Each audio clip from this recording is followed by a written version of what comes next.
Hey guys, it's Francesca. I wanted to just talk a little bit today about herd immunity. And I've been waiting to put this video out because I wanted to have all my makeup and all my good stuff on, and then people were like, it's COVID, nobody cares. So here I am, haven't showered in a few days, smelling fantastic, wearing my overalls, which is appropriate for the subject. So this is what we're doing today.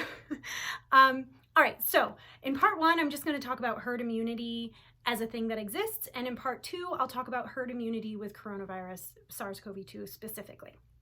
So let's talk about herd immunity and what it is. The concept of herd immunity is the idea, the fact that when enough people are immune to an infection, the risk of getting the infection for those who are not immune is significantly decreased. Okay? So basically, the way this works is if we've got a room with 100 people in it, and none of them have ever been exposed to this infection before, if one person comes into the room who has the infection, and they're walking around talking to people, breathing, laughing, coughing, snorting, whatever, they are very likely to spread that to somebody in the room, maybe to multiple people in the room, right? Because everybody in the room is vulnerable to it. Herd immunity says that when enough people in the room are immune to it, then those people who are still vulnerable are much less likely to get infected.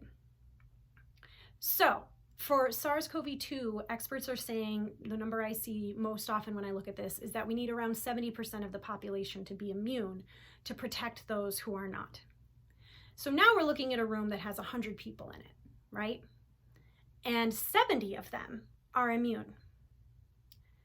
So now if one person comes in who has an infection and they're walking through the room coughing, laughing, snorting, choking, maybe not choking, I don't know why I said that, coughing, laughing, breathing, whatever, most of the people that they're going to be interacting with are already immune to the virus. And those 30 people who are not immune to the virus are much less likely to be coming in and interacting with this person who's walking through the room.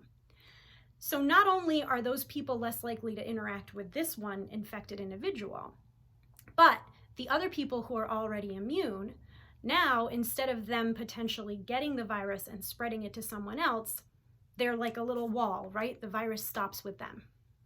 So it protects these vulnerable people in the room, and actually those people who then, they all leave the room and go home, all those people who are immune and now they're not spreading the virus to someone else, it's protecting in that way as well. Okay? This is actually the foundation for vaccines.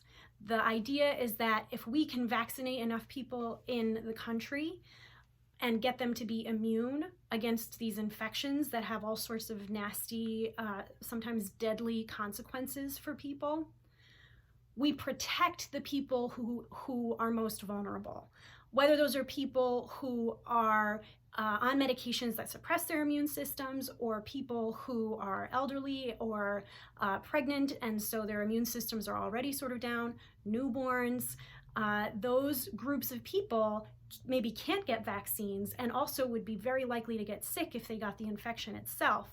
So by vaccinating the population, we protect the individual from getting the virus, whatever it is we're vaccinating them, and we help protect these people who are at highest risk if they were to get it.